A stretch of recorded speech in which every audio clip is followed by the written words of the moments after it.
Olá!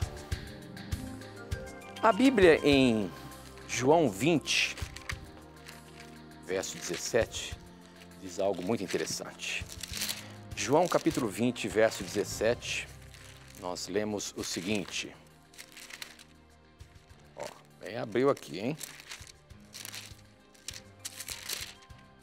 A questão é sobre quando Jesus ressuscitou, ele disse a Maria, para que não tocasse, que ele precisava subir ao Pai.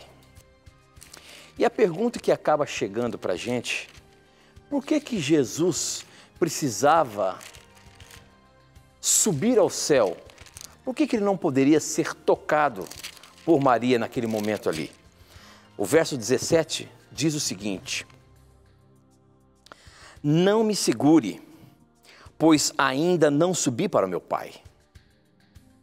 Vá se encontrar com os seus irmãos e diga a eles que eu vou subir para aquele que é meu Pai e o Pai deles, e o meu Deus e o Deus deles.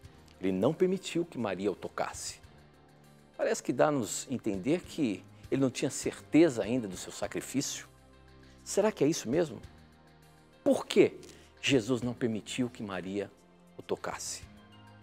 Essa e muitas outras questões você vai acompanhar agora, pois está no ar, Na Mira da Verdade.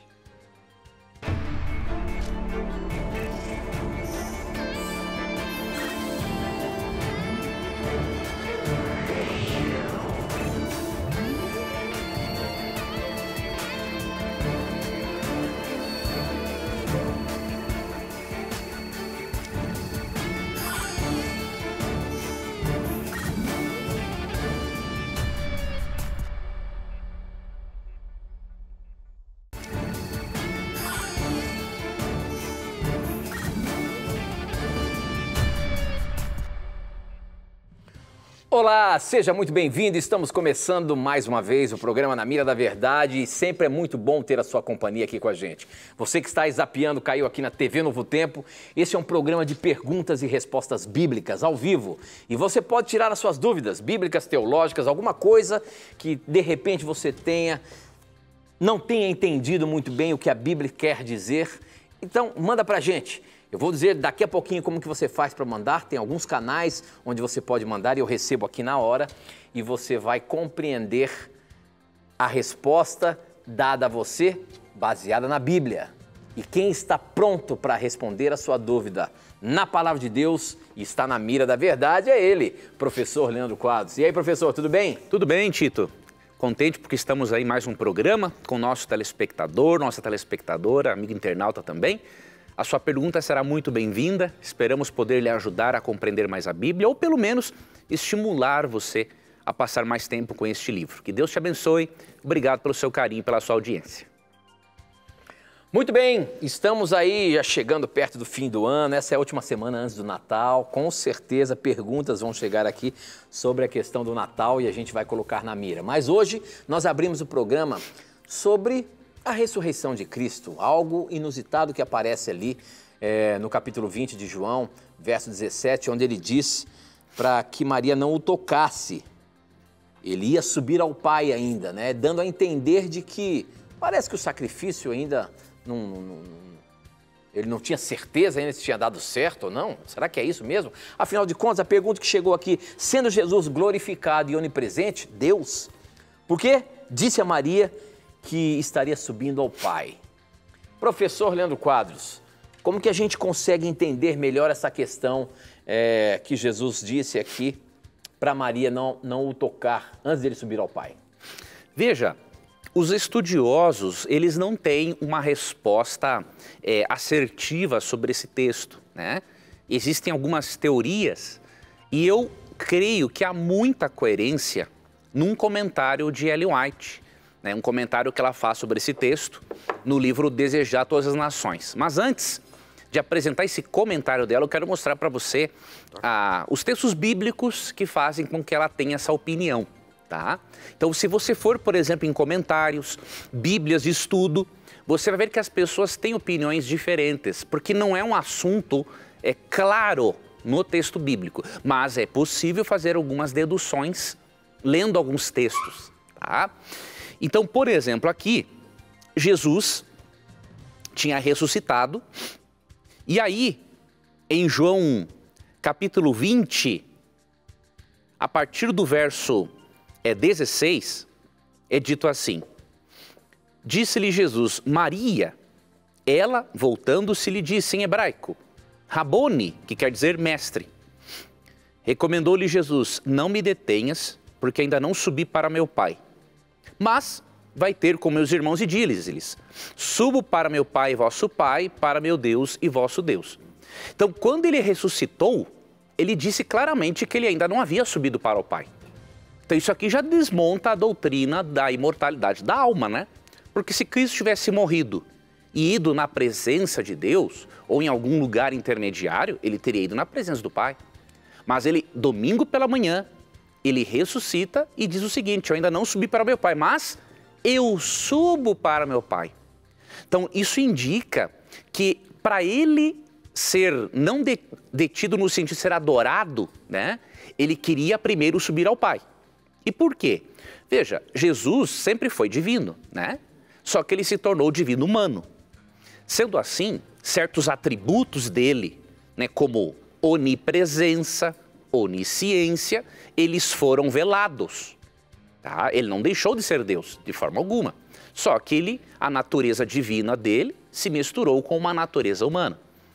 E o que acontece? Em Mateus 24:36, ele mesmo disse, né, que sobre o dia e a hora da volta dele, ele não sabia, mas apenas o Pai. Já em Colossenses 2:3, depois que ele é realmente glorificado e fica no céu e é entronizado, Paulo diz que nele habita toda a plenitude do conhecimento. Todos os tesouros do conhecimento, diz o texto, estão escondidos nele. Então, óbvio, quando ele é glorificado e entronizado, ele reassume, né, todos os seus atributos. Ok? Então, Cristo, ele ressuscitou, mas ele não ressuscitou como um ser glorioso, senão ele não teria nem andado entre as pessoas. Como que um ser humano vai conseguir contemplar Cristo na sua glória? Isso é impossível. Por isso que João 14 diz que o verbo se fez carne, ou seja, Jesus é chamado de verbo porque é o agente ativo da criação, é a palavra criadora de Deus. Então é óbvio que para ele poder aparecer aqui como humano, ele tinha que se tornar ser humano. Não deixou de ser Deus. Só que a sua divindade, diríamos assim, foi velada por sua humanidade. Então ele ressuscitou, mas ele foi realmente glorificado quando ele sobe em definitivo. Quer um exemplo? Quantas pessoas foram ressuscitadas na Bíblia e não foram glorificadas? Né? Filho da viúva de Sarepta, 2 Reis capítulo 4, né? Um outro filho de uma outra mulher que Elias, Deus usou Elias para ressuscitar em 1 Reis 17, né? A filha de Jairo, pessoas que foram ressuscitadas não foram glorificadas. Então, ressurreição não pressupõe glorificação, né? Só na volta de Cristo em relação a nós. Então, são coisas bem diferentes. E aí, quando nós lemos esse texto aqui, uma coisa curiosa, no verso 17 ele não aceitou adoração. Já no verso 28 acontece algo diferente. Olha que interessante. Respondeu-lhe Tomé, Senhor meu e Deus meu, disse-lhe Jesus, porque me viste e creste? Bem-aventurados os que não viram e creram. Veja, aqui quando Tomé diz para Jesus, chama-o de Deus, Cristo não o repreendeu por isso, aqui ele aceita ser adorado como Deus. Então, com base nesses textos, como eu falei para você, não é uma coisa clara, mas é possível você fazer deduções, Ellen White comenta muito bem que Cristo primeiro queria estar na presença de Deus para ter a certeza de que o seu sacrifício pela humanidade foi aceito e depois, quando ele volta, né? E depois dessa certeza, diz Atos 1 aqui, 13 e 4, ele ficou mais 40 dias aqui, aparecendo para os seus seguidores, dando instruções e tudo mais.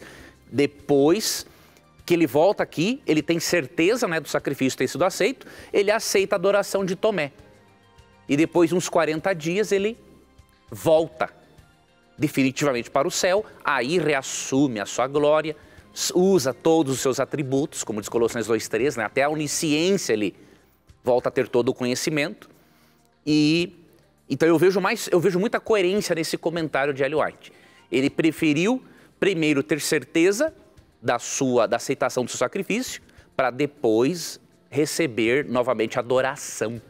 Tá? Então, dentre os comentários que eu já li sobre esse texto, eu creio que o mais coerente é esse. Agora, lógico, você não vai deixar de ter a salvação se você não crê desta forma, se você tem uma outra interpretação do texto. Esse não é um ponto doutrinário, não é uma questão de princípio, não é uma questão de salvação. E certo é que há vários textos bíblicos, né? Por mais que os eruditos estudem, se aperfeiçoem no conhecimento, há textos bíblicos que nós teremos uma compreensão plena só na eternidade. E por quê? Porque é a palavra de Deus. Né? A Bíblia é a perfeita palavra de Deus na imperfeita linguagem humana.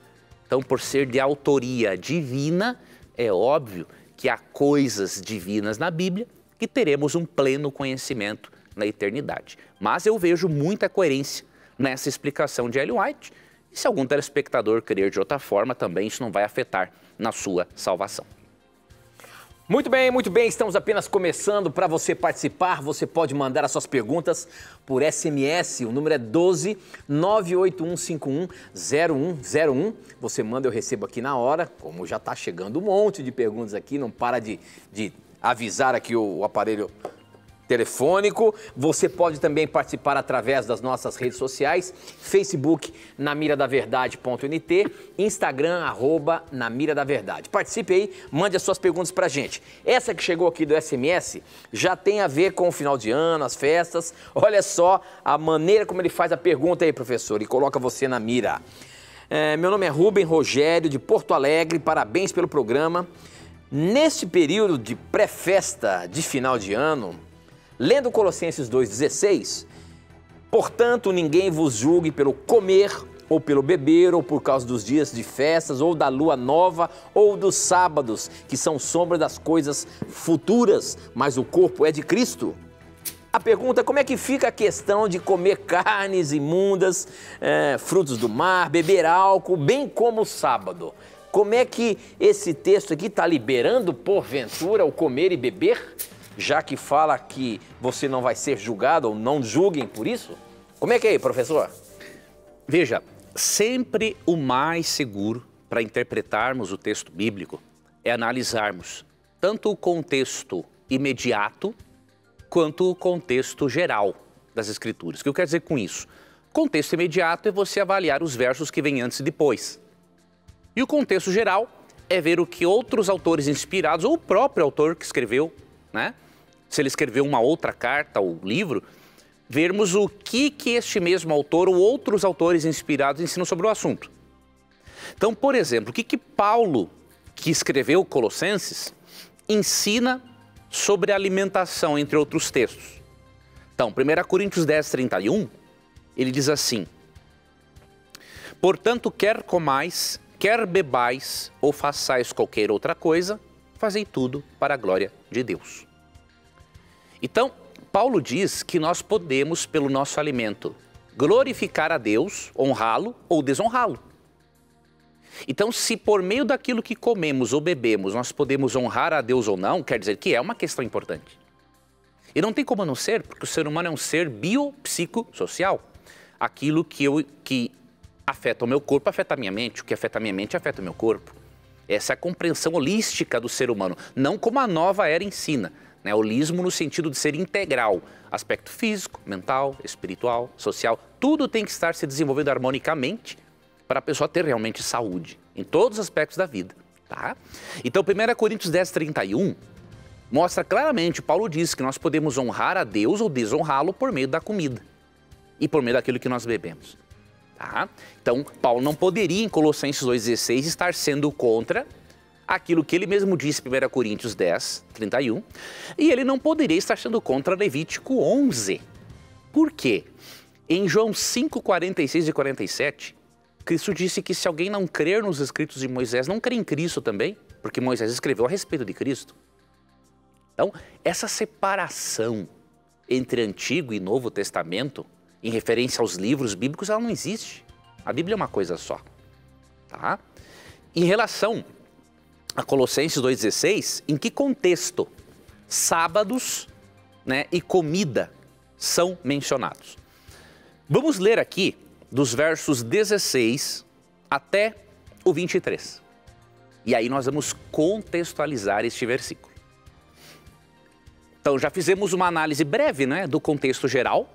Vimos o que Paulo ensina sobre alimentação em outro texto, agora vamos para o contexto específico. Alguns versos depois ou antes e depois, não é? Ninguém, pois, vos julgue por causa de comida e bebida, ou dia de festa, ou lua nova, ou sábados. Porque tudo isso tem sido sombra das coisas que haviam de vir. Porém, o corpo é de Cristo. Ninguém se faça árbitro contra vós outros, pretextando humildade e culto dos anjos. Olha aqui, ó, em que contexto essas observâncias de dias de festa, lua novas e sábados e comida e bebida, em que contexto isso está sendo mencionado? Claramente no contexto de sincretismo religioso, tá? Eles estavam observando dias, festas, né, e fazendo usos de alimentos num contexto religioso em que que anjos estavam sendo cultuados. E Paulo é contra isso, a Bíblia é contra isso. Os próprios anjos, né, Apocalipse 22, 8 e 9, quando um anjo revela o Apocalipse para João, e João quer adorá-lo, o anjo não aceita essa adoração. Ele diz assim, não faça isso. Eu sou um servo de Deus assim como você. Adore a Deus. Então a Bíblia é contra o culto aos anjos. E aí Paulo continua, ó, pretextando humildade, culto aos anjos, baseando-se em visões, enfatuados, sem motivo algum, na sua carne carnal.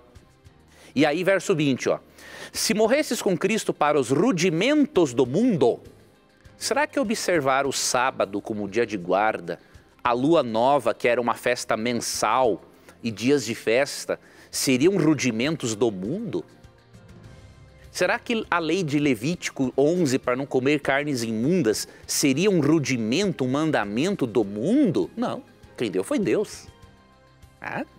E aí continua, porque como se vivesseis no mundo, vos sujeitais a ordenanças. E quais são? Ó? Não manusieis isto, não proveis aquilo, não toques aquilo outro, segundo os preceitos e doutrinas dos homens. Levítico 11 não é uma doutrina de homem, foi dada por Deus.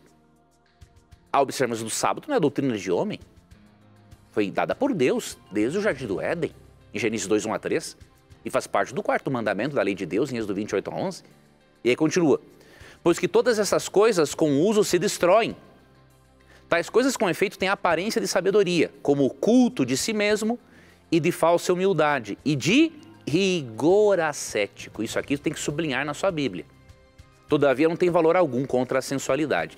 Olha em que contexto estão mencionados sábados, dias de festas e comida. Num contexto em que há culto dos anjos, as pessoas não podiam manusear e nem tocar em certas coisas, e fala aqui ó, no verso 23, rigor ascético. O que é o ascetismo? Tá? É a crença de que você tem que privar o corpo do prazer físico, né? Seja pelo alimento ou seja pelo sexo, privar o corpo do prazer físico para o espírito se desenvolver. Isso é uma filosofia pagã. Então, Paulo não está combatendo o Levítico 11, ele está combatendo o rigor ascético, em que as pessoas se privavam até mesmo de um alimento bom para que o espírito, entre aspas, se desenvolvesse. E os sábados são mencionados por quê? Porque tanto o mandamento do sábado, né, dias de festa são períodos anuais, lua nova mensal, sábado semanal, tudo isso estava sendo observado num contexto de sincretismo religioso em que Cristo estava sendo deixado de lado. Então não se pode usar esse texto para tentar contradizer o restante das Escrituras. Muito bom, professor, muito bom. Nós temos que ir para o intervalo, mas olha só o que vem aí para você saber o que vem depois do intervalo. Boa noite, a paz do Senhor Jesus, meu nome é Giovana, moro em Vassouras, no Rio de Janeiro, sou da Assembleia de Deus, gosto muito do programa e a minha pergunta é a seguinte, nos dias da ceia do Senhor, os pastores perguntam para os irmãos se há alguém que queira pedir perdão para algum irmão antes de tomar a ceia. Eles dizem que se pedimos perdão, não seremos condenados de irmos para o inferno. E eu gostaria de saber se isso é bíblico. Então, essa pergunta, essa resposta, você vai ter daqui a pouquinho, depois do intervalo. Não sai daí não, a gente volta já já.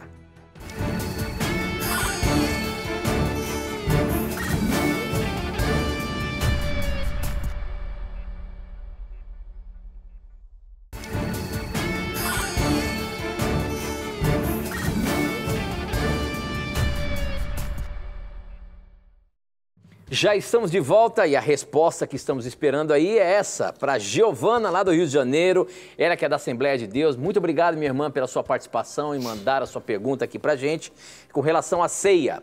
Professor Leandro Quadros, vou fazer de novo aqui a pergunta, tá? Nos dias da ceia do Senhor, os pastores perguntam para os irmãos se há alguém que queira pedir perdão para algum irmão antes de tomar a ceia. E eles dizem que se pedirmos perdão, não seremos condenados a irmos para o inferno. Eu gostaria de saber se isso é bíblico. A Bíblia fala alguma coisa disso? Que para você tomar a ceia do Senhor, você tem que estar em paz com o seu irmão? E se você precisa fazer isso tempos antes de tomar a ceia, como é que é? E outra, se eu porventura tomar a ceia com algum problema com meu irmão, eu estou pecando e fadado a ir ao inferno? Como é que é isso? Veja, nós primeiro temos que entender, né? Ali em Apocalipse 22:12, Mateus 11:27, né? Diz que nós somos julgados de acordo com as nossas obras. O que isso indica? Não que somos salvos pelas obras, né? Mas as obras são um termômetro da fé. Isso, e obras está no singular. Então, Deus jamais vai condenar alguém, ou melhor, obras está no plural e não no singular. Então, Deus jamais vai condenar alguém por atos isolados. A pessoa teve uma vida cristã, dedicada a Deus, e em algum momento da vida, porque ainda ela não estava preparada emocionalmente, ela tomou a ceia sem ter pedido perdão a um irmão que ela ofendeu. E aí Deus vai jogar essa pessoa no inferno por isso. Não tem nada a ver com o que a Bíblia ensina. Deus não julga ninguém por atos isolados da vida. Senão a graça de Cristo não seria eficaz. Tá? Então esse é um primeiro ponto. Segundo ponto, realmente há recomendação bíblica, né? Para nós, antes de adorarmos a Deus, e a ceia não deixa de ser uma adoração, né? Há recomendação sim para nós resolvermos as diferenças com os nossos irmãos, tá? Mas Deus não quer que você faça isso simplesmente porque você tem medo de ir para o inferno, não. Deus quer que você faça isso porque o seu coração vai estar mais leve e preparado para você aproveitar melhor tudo que você vai aprender com a simbologia da Santa Ceia. Tá? Então Cristo, você lê, por exemplo, João 13, 1-20 e 1 Coríntios 11, eu tinha aberto a partir do verso 17 até o verso 34. Você vai ver instruções, tá? Mais específicas sobre a ceia, mas tem um princípio aqui que Paulo ensina e Jesus, mesmo não sendo na Santa Ceia, no contexto, ele também mostra esse princípio da reconciliação. Por exemplo, aqui no versículo 17 de 1 Coríntios 11, em diante, né, Paulo diz assim, ó, nisto, porém, que vos prescrevo, não vos louvo, porquanto vos ajuntais não para melhor, e sim para pior. Porque antes de tudo estou informado haver divisões entre vós, quando vos reunis na igreja. E eu, em parte, o creio. Porque até mesmo importa que haja partidos entre vós, para que também os aprovados se tornem conhecidos em vosso meio. Quando, pois, vos reunis no mesmo lugar, não é a ceia do Senhor que comeis. Eles estavam bagunçando a coisa, né? Porque ao comerdes, cada um toma antecipadamente a sua própria ceia. E há quem tenha fome, ao passo que há também quem se embriague. Então ele está corrigindo aqui uma forma errada, né, de celebrar a ceia. E aí ele fala, ali no versículo 18, e ele tá descontente pela informação de que haviam divisões entre eles em relação a este assunto, tá? E aí Jesus, não no contexto da ceia, mas apresentando esse princípio de se reconciliar antes da adoração, ele fala aqui em Mateus 5, 23 a 25 o seguinte: se, pois, ao trazerdes ao altar a tua oferta, ali te lembrares de que teu irmão tem alguma coisa contra ti, deixa perante o altar a tua oferta. Vai primeiro reconciliar-te com o teu irmão e então, voltando, faze a oferta. Tá? E aí depois, outros versos aqui em que ele cita mais casos do dia a dia para ilustrar a importância da reconciliação. Tá? Então, realmente, antes de adorar a Deus, tenta resolver as diferenças. E uma das formas muito boas de resolver essas diferenças é seguir a orientação de Cristo em João 13 de fazer a cerimônia do lava-pés. Poucas igrejas cristãs fazem isso, mas o lava-pés, podemos dizer, é uma espécie de um mini batismo, tá? Em que você ali está se reconsagrando a Deus e quando você, nesse ato simbólico, né, lava os pés dos seus irmãos de forma real, obviamente, mas o ato é simbólico em que sentido? Você está dizendo simbolicamente que você não é melhor que aquela pessoa e aquela pessoa, ao lavar os seus pés, está dizendo também, eu não sou melhor do que você. Então é um momento muito bom para limpar o coração do ódio, da amargura, da raiva com as pessoas e aí ir para a ceia, ir para a adoração com um coração mais leve e desfrutar daqueles momentos. É difícil? Lógico que é difícil, não é fácil, porque nós somos egoístas por natureza.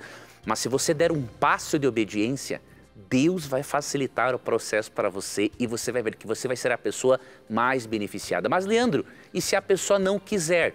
O problema é dela. O que diz Romanos 12, 17? No que depender de você, esteja em paz com todas as pessoas. Se a outra pessoa não quer, é ela que vai acertar com Deus. Agora, você resolve a questão, porque a mágoa é um veneno que você prepara para você mesmo. Hoje já tem estudos científicos que comprovam, né, que a pessoa que não consegue, que a pessoa que não perdoa, ela tem risco bem maior de diabetes, de colesterol, problemas cardíacos. Então, quando Deus pede para perdoar, é para nosso próprio bem-estar, tanto espiritual quanto físico e emocional. Muito bem, professor, muito bem. Olha só as perguntas chegando aqui pelo nosso Instagram. A Bernadette, ela diz o seguinte: por favor, me dê uma explicação. A árvore, o pinheirinho enfeitado, não é pagã? Não é um emblema pagão? Tenho visto dentro das igrejas evangélicas. E porque me lembro desde pequena, quando a minha mãe, que é espírita, montava o pinheirinho, e eu depois de adulto também montava. Faz pouco tempo que estou na igreja adventista e vejo que também tem árvores enfeitadas.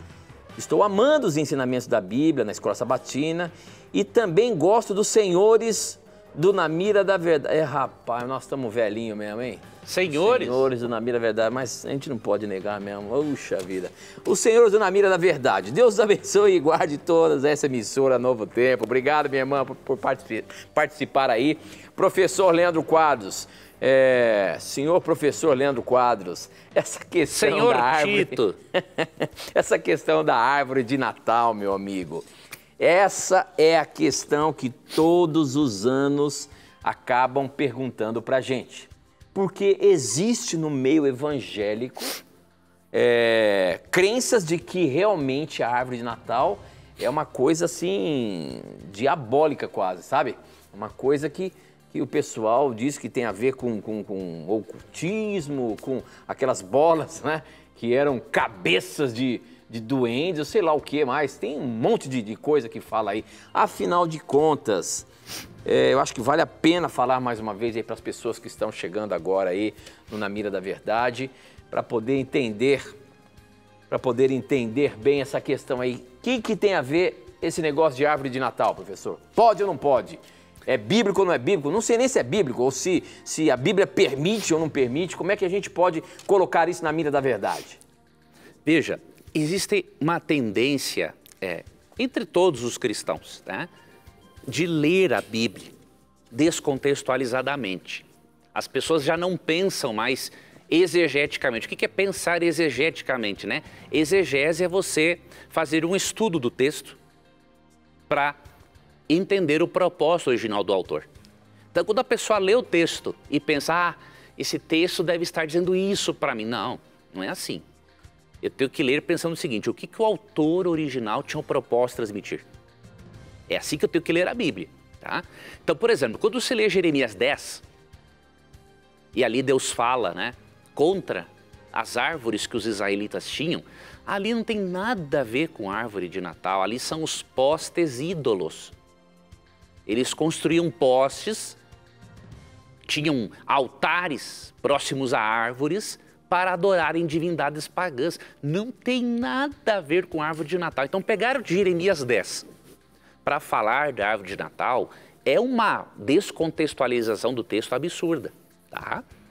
Então veja, não existe entre os historiadores um consenso sobre a origem da árvore de Natal, mas a crença mais aceita, tá, é de que bem provavelmente surgiu com Martinho Lutero, pai do protestantismo.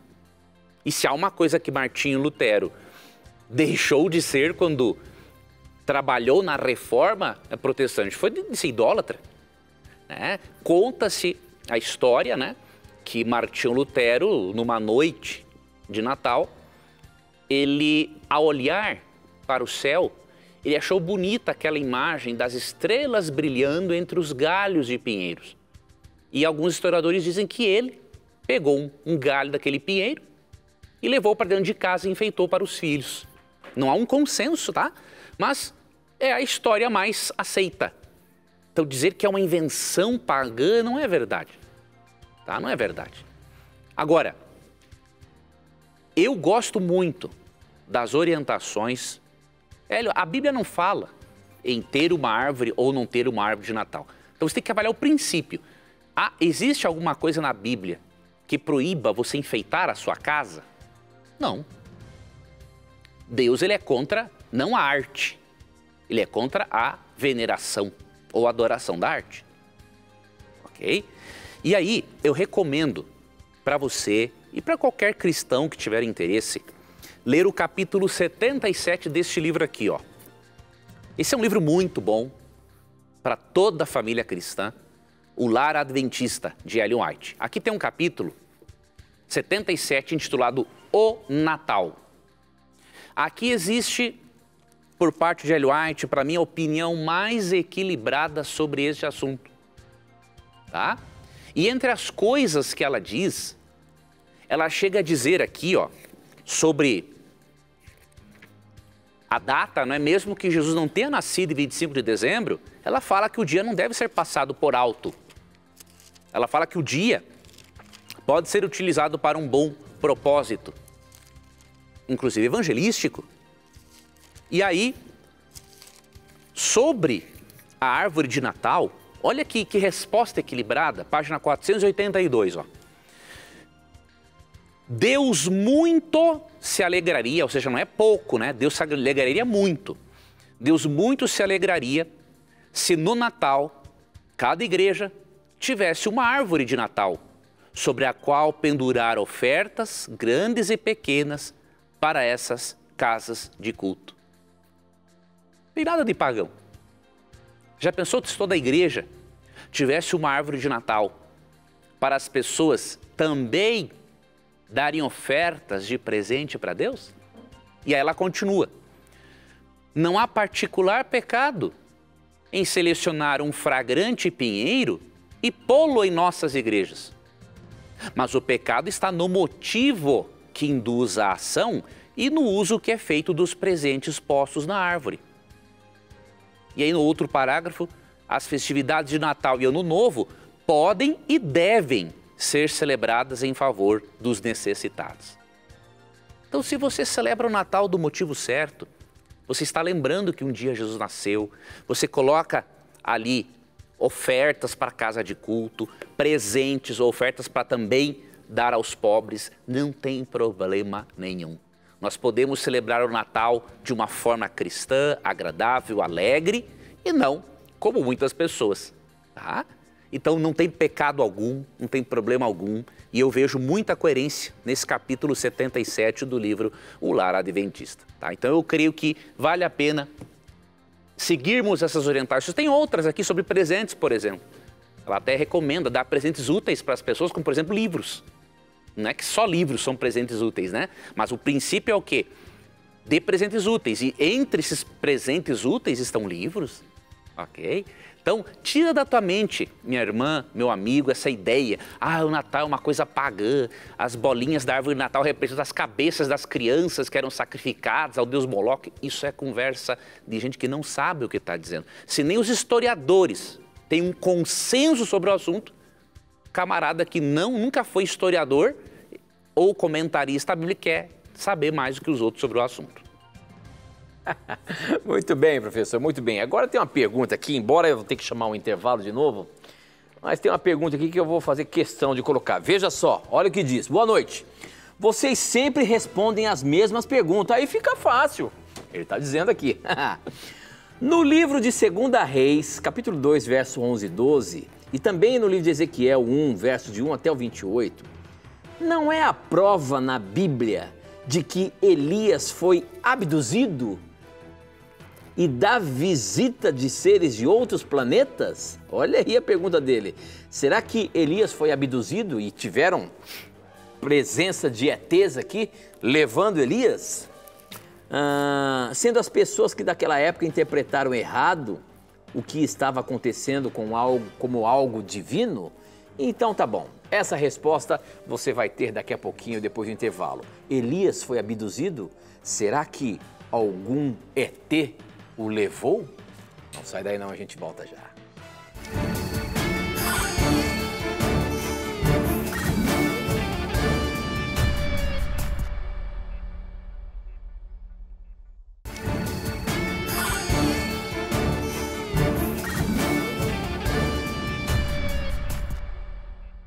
Já estamos de volta e eu quero apresentar a você e dizer para você que você pode estudar a Bíblia com a gente aqui do Na Mira da Verdade. Através desse estudo bíblico, Verdades para o Tempo do Fim, você pode ter aí na sua casa gratuitamente. É um estudo bíblico no formato de uma revista, onde você tem ali 16 lições, onde você vai aprender os assuntos relacionados com o tempo do fim. Nós acreditamos que estamos vivendo nos últimos momentos da história humana. E não sabemos quando será o fim, mas cremos que estamos no tempo do fim. E aqui nesse estudo bíblico você vai ter vários temas que o ajudará a compreender os momentos que estamos vivendo e o que Deus espera de você e de mim. Portanto, peça agora mesmo, não vai pagar nada, é de graça. Se você quiser solicitar agora, você pode entrar no nosso blog, novotempo.com/Na Mira da Verdade, e lá tem a imagem dessa revista que você pode clicar e você vai ser direcionado para fazer um cadastro postal para que chegue na sua casa direitinho. Ou, se preferir, você pode ligar para a gente também, só que tem que ser no horário comercial, tá bom? 0 operadora 12 21 27 3121. Você pode pedir o curso bíblico do Na Mira da Verdade, que a revista Verdades para o Tempo do Fim vai chegar aí para você, tá bom? Peça agora mesmo, estude mais a Palavra de Deus. Milhares de pessoas já solicitaram esse estudo bíblico gratuito. E se você ainda não pediu, você que acompanha o programa aí, peça agora mesmo. Bom, nós fechamos o bloco aí com uma questão. Quem mandou foi o Rafael Aparecido Antônio. A pergunta do Rafael, ele já falou, já brincou com a gente aqui, ó. Poxa, vocês respondem sempre as mesmas perguntas, aí fica fácil, hein? Então vou fazer uma pergunta aqui. A pergunta dele, ele está se baseando em 2 Reis, capítulo 2, versos 11 e 12, e também Ezequiel 1, versos 1 a 28, quando fala ali de como Elias foi para o céu. Só que a pergunta dele é a seguinte, será que esses capítulos da Bíblia não são a prova de que Elias foi abduzido e dá a ideia de visitas de pessoas de outros planetas ou de seres de outros planetas? Sendo que as pessoas daquela época interpretaram errado o que estava acontecendo como algo divino? Ou seja, professor, será que Elias foi abduzido aí por algum ser extraterrestre e não algo divino? Como é que a gente vai ajudar o Rafael a entender isso, meu amigo? Veja, Rafael, em primeiro lugar... Vê se essa pergunta é difícil ou é fácil. Essa é uma pergunta, biblicamente, é tranquila. Uhum. Veja, Rafael, em primeiro lugar, em 2 Reis, capítulo 2, quando você lê dos versos 1 ao 14, pode ler também até o 18, mas do 1 ao 14 é bem claro em dizer que Elias foi levado para o céu e que Eliseu se tornou o seu sucessor, profeta. E no contexto, quem é mencionado como estando envolvido no arrebatamento, diríamos assim, visível, né, para Eliseu, do profeta Elias. Verso 14. Depois que Elias é levado, né, num redemoinho, não foi numa nave espacial, não é? O texto é bem claro, dizer que foi num redemoinho, foi de forma sobrenatural.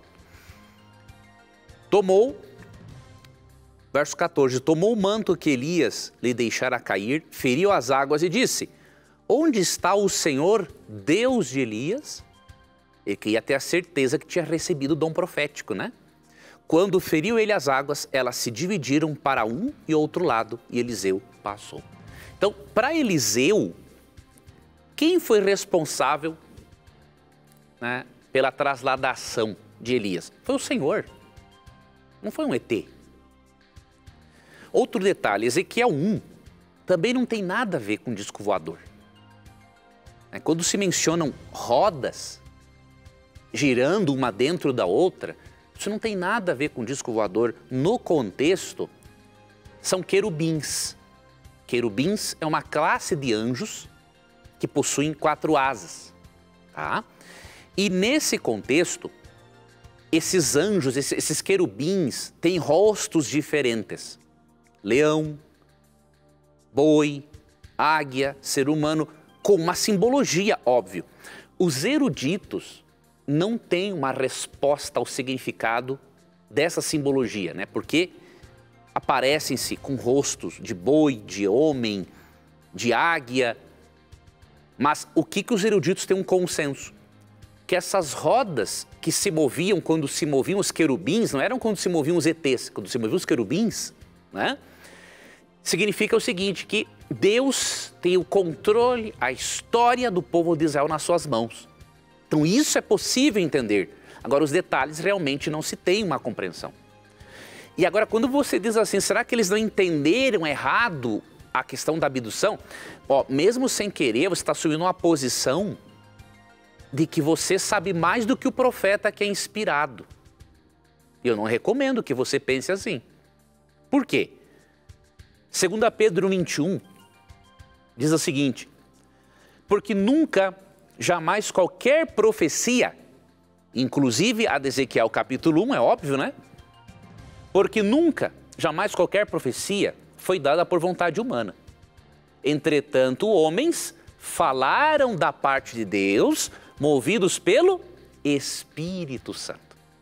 Então, como que você vai imaginar que você e eu entendemos este evento melhor que Ezequiel, que foi inspirado, melhor que o autor que escreveu 2 Reis?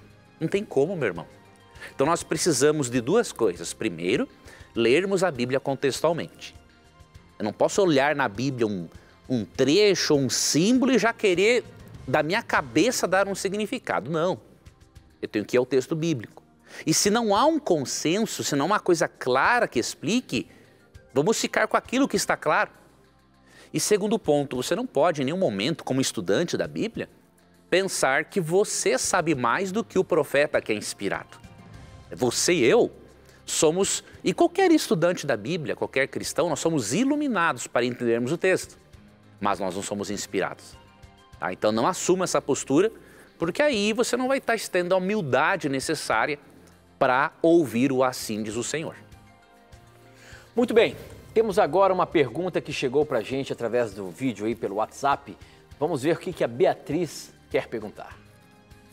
Olá, pastor Leandro Quadros, Tito, adoro o programa de vocês. A Mira da Verdade é uma bênção, um excelente programa.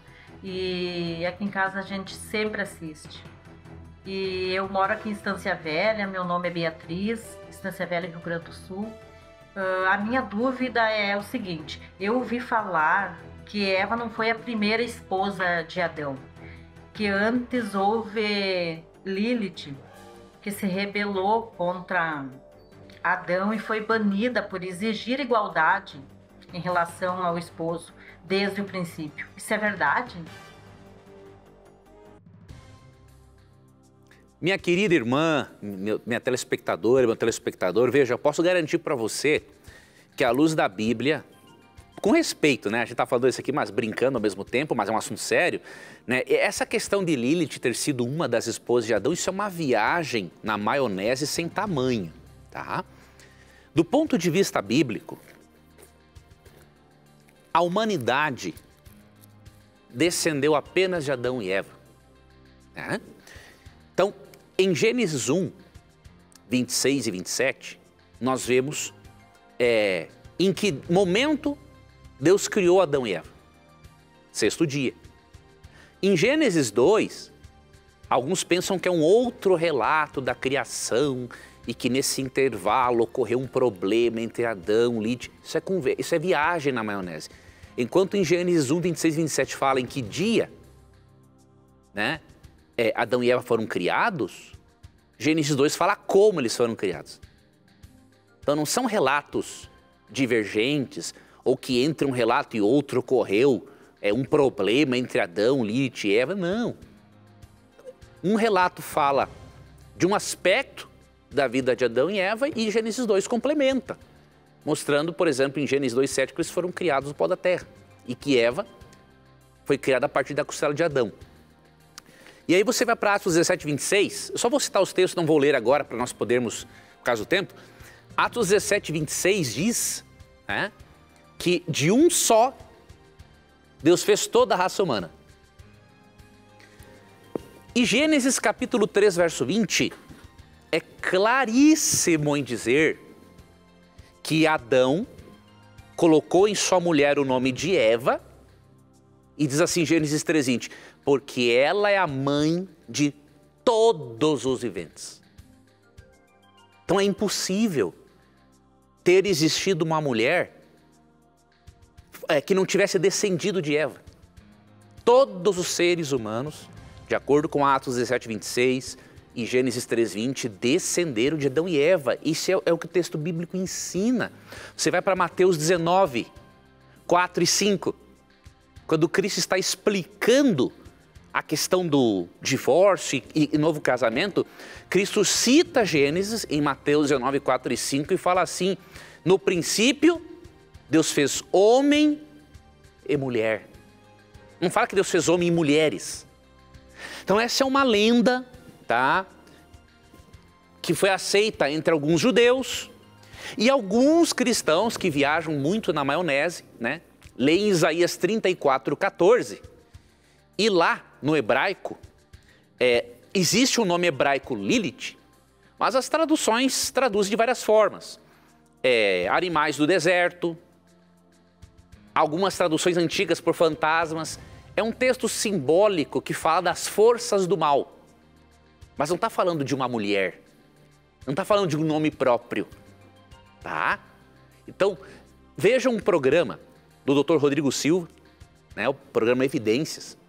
Vá no canal do programa, digita lá Lilith, né, com TH no final, e você vai ver um programa em que o Dr. Rodrigo Silva explica a origem dessa crença judaica, desse mito, e ele mostra, né, com bem mais detalhes, que não há uma razão para acreditarmos numa barbaridade dessas aí. Muito bem, professor, muito bem. Temos ainda mais 3 minutinhos, acho que você vai conseguir responder essa pergunta. Olha só. Gostaria que me respondessem qual é o critério bíblico para se colocar alguém como profeta nos nossos tempos. Os profetas não canônicos, né?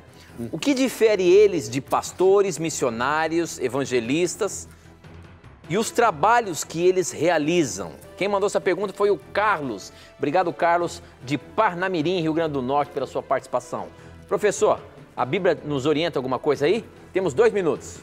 A Bíblia menciona, sim, que existem 2 tipos de profetas verdadeiros, tá? Não estou falando dos falsos, né? Mas a Bíblia fala que existem os profetas canônicos e os não canônicos. O que é um profeta canônico, Leandro? Em resumo, profeta canônico é um profeta que tem livros na Bíblia. O não canônico, ele não tem livros na Bíblia, tá? Mas Não existe diferença a nível de inspiração. Nós não cremos, por exemplo, que um profeta é mais inspirado do que outro. Não tem meio termo. Ou é inspirado por Deus ou é pelo diabo. Tá? Agora, óbvio que um profeta não canônico, ele está sob a autoridade do profeta canônico. E aí você vê aqui em 2 Crônicas 9:29, um exemplo, né, disso que eu estou te dizendo. E também em 1 Crônicas 29:29 você pode ler. Mas aqui diz assim, ó. Quanto aos mais atos de Salomão, tanto os primeiros como os últimos, porventura não estão escritos no livro da história de Natã, o profeta, e na profecia de Aías, o silonita, e nas visões de Ido, o vidente, acerca de Jeroboão, filho de Nebate. 3 profetas são mencionados aqui e nenhum deles tem livro na Bíblia. Não existe na Bíblia um livro de Natã, um livro de Aías e nenhum livro de Ido. Mas foram profetas do mesmo jeito. Então há na Bíblia, sim, a referência a profetas canônicos e não canônicos. Muito bem, professor, muito bem. Infelizmente, o nosso tempo acaba muito rápido, né? A gente não consegue responder todas as perguntas que chegam aqui pra gente. Mas eu falo para você, não desista. Continue mandando suas perguntas, que a qualquer momento ela é pescada e você vai ter a sua resposta baseando-se na Bíblia. Professor Leandro Quadros, a gente se encontra a semana que vem, se Deus quiser. Boa noite, Feliz Tito. Natal para você, afinal de contas é Natal aí na próxima final de semana, né? Feliz Natal também, a você, Tito. Feliz Natal a você também que nos acompanha aí, que Deus abençoe ricamente. Você também, um Feliz Natal para o Tito, para a família, para o meu irmão, o Sandro, a Isabela, as crianças. O meu irmão hoje está aqui, né, na mira conosco. Deus abençoe meu irmão, a Isabela, minha cunhada. E que Deus te abençoe, telespectador. E lembre-se que sempre que você tiver a coragem de perguntar, a Bíblia terá coragem de lhe responder.